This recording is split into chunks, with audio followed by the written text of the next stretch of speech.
আসসালামু আলাইকুম প্রিয় বন্ধুরা। দেখবেন বউ শাশুড়ি কি করে। বাজার থেকে আসলাম, এবার বউ শাশুড়ি কি করে একটু দেখে আসি।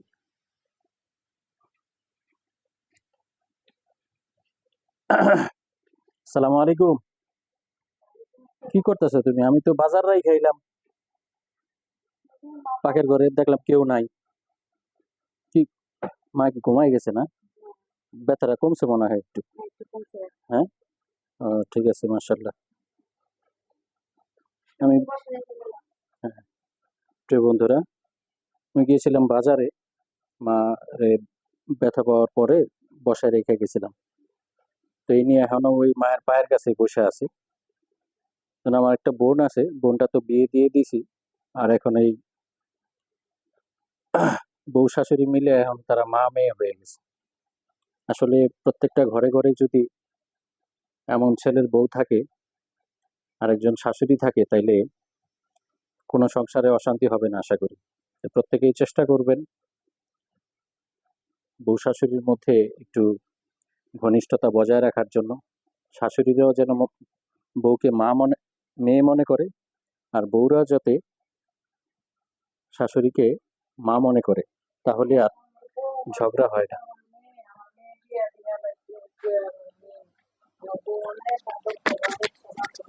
জি মা।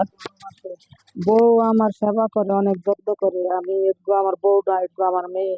আমার মেয়ে বিয়া দিয়ে দিয়েছি, একটু আমার মেয়ে মেয়ে। বিয়ে দিয়ে দিচ্ছেন, এটাই আপনার মেয়ে? হয় কি আমার মেয়ে আপনার সেবা করে তো মা? হ্যাঁ, অনেক সেবা করে, অনেক যত্ন করে আমারে। মাশাআল্লাহ, অনেক তাইলে আমার শান্তি। হ্যাঁ আমার আমার জান্নাতের টুকরাটা যে সেবা করবো, হ্যাঁ তারে তো আমার না, আদর সোহাগ করতে আল্লাহ সমস্যা ওরে নেই। জান্নাত বাস করে দিব, আর আল্লাহ ভালো রাখবে, ওরে সুস্থ ইনশাআল্লাহ। রাখবে। আল্লাহ নিয়ে ওরে ভালো রাখে, সুস্থ রাখে, আমি দোয়া করি। তোমার ঘুম ভেঙে গেছে না আমার? হ্যাঁ মা, একটু ওই ঘুমান, ঘুমাইলে ব্যথাটা কমে যাবে। হ্যাঁ পেলে তুমি বাজার থেকে আইছো তো, আমি চিন্তা করতেছি তুমি রাখো না, আমি চিন্তা করতেছি তোমার লিগে।